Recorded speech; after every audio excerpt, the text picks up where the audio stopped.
Assalamualaikum. Welcome students. So class 10 mathematics science group.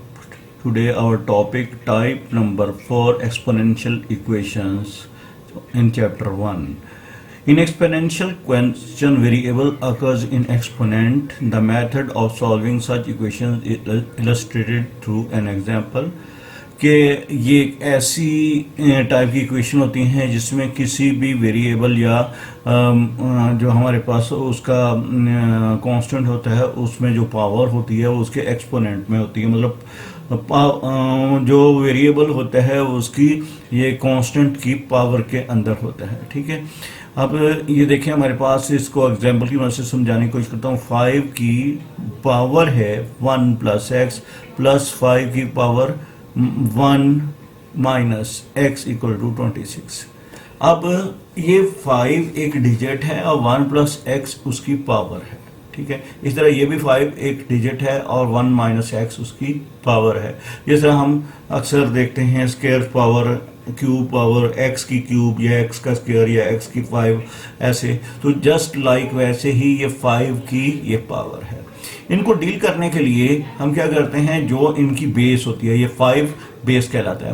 उसकी base के ऊपर जितने ऊपर पावर में प्लस या माइनस हो रहे हैं उनको अलग अलग सेपरेट कर देते हैं। आप देखें ये 5 की डिग्री 1 और जो प्लस साथ में आया है, साथ में ये डॉट जो नजर आ रहा है ये मल्टीप्लाई होता है। ये डॉट 5 की पावर x, मतलब हम बेस को अलग अलग करके उनकी पावर्स को सेपरेट कर देते हैं। ठीक है, ये सेम इसी तरह जो आपने बचपन में कहीं रूल पढ़ा होगा कि अगर बेसिस एक हूं तो पावर्स ऐड हो जाती हैं, और हम अब उसके रिवर्स चल रहे हैं कि अगर आप पावर ऐड हुई आपको नज़र आ रही हूं तो हम उनको सेपरेट बेसिस में अलग लिख सकते हैं। ठीक है, अब ये इसी तरह 5 की 1 और मल्टीप्लाई 5 की माइनस एक्स। अब यहाँ पर ये डॉट है, इसका मतलब मल्टीप्लाई है।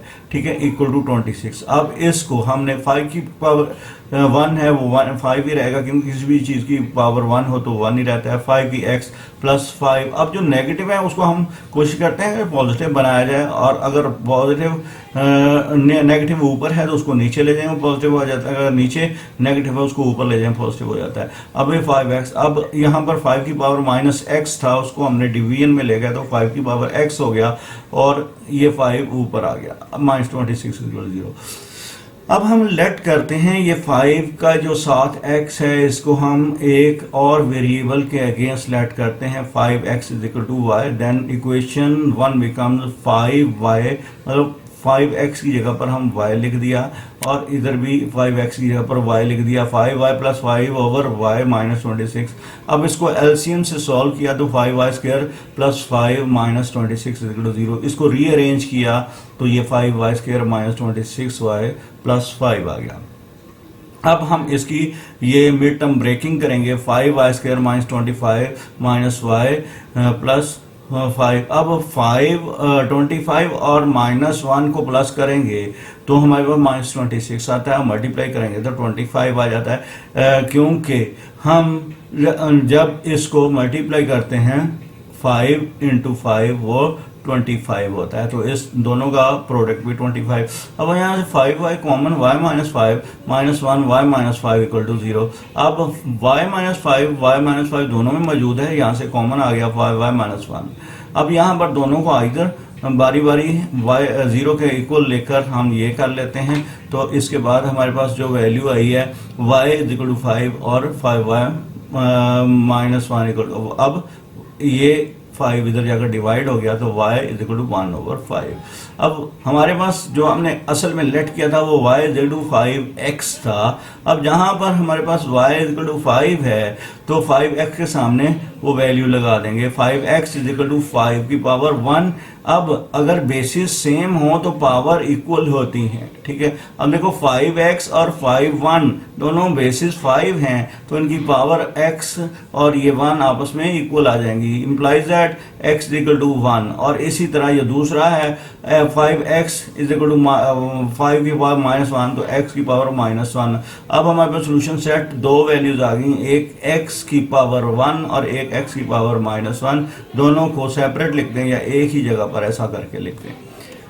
अब हमारे पास 5 टाइप है, जो इक्वेशन ऑफ द टाइप, जो हम ये देखते हैं कि हमारे पास ये कुछ लीनियर आपस में मल्टीप्लाई हो रहे हैं।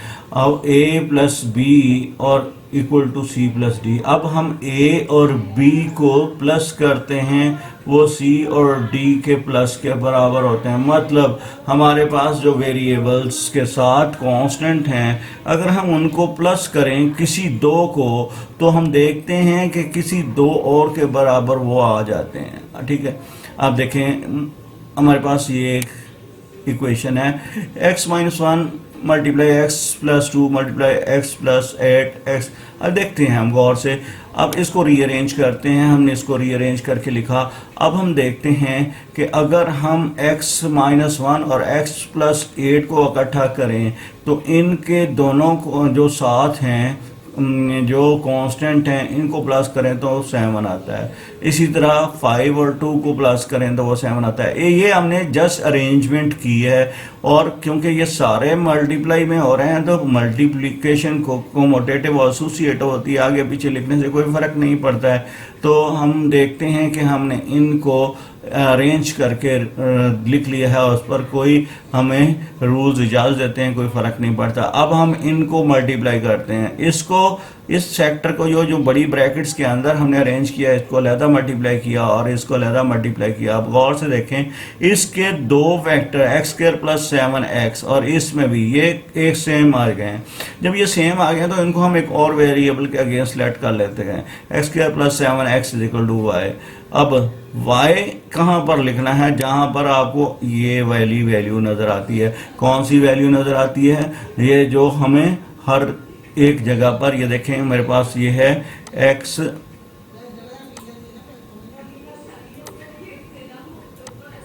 ये वाली वैल्यू। अब इधर भी है ये और ये इधर भी है। इन दोनों वैल्यूज़ को हम एक और वेरिएबल y के अगेंस्ट लेट कर लेते हैं।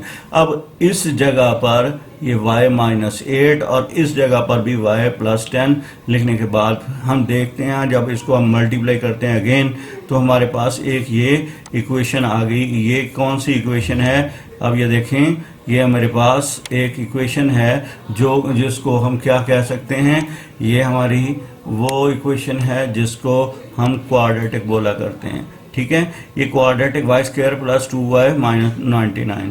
अब इसको हम बाय मिड टर्म ब्रेक आसानी से डील कर लेते हैं। ये मिड टर्म से जब हमने डील किया तो हमारे पास दो वैल्यूज आएगी y की। अब y प्लस 11 इक्वल टू 0, तो y माइनस 9 इक्वल टू 0।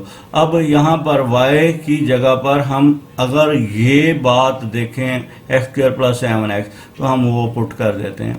अब हमने ये पुट की, तो अब यहाँ पर कोशिश आप बच्चों ये करनी है कि यहाँ इस जगह पर पहुँचने के बाद अक्सर ये फैक्टराइज हो जाते हैं, लेकिन आपने कोशिश करनी है कि यहाँ पर क्वाड्रेटिक फार्मूला ही लगाया जाए, क्योंकि अक्सर फैक्टराइजेशन में प्रॉब्लम आ जाती है। तो हम क्वाड्रेटिक फार्मूला यूज़ करके इनके सोल्यूशन सेट्स निकाल लेते हैं। अब देखें, हमारे पास ये भी एक सोल्यूशन सेट निकल आया और एक ये भी निकल आया। अब हमारे पास दो, ये देखें टोटल कितनी वैल्यूज़ हैं? 4 हैं।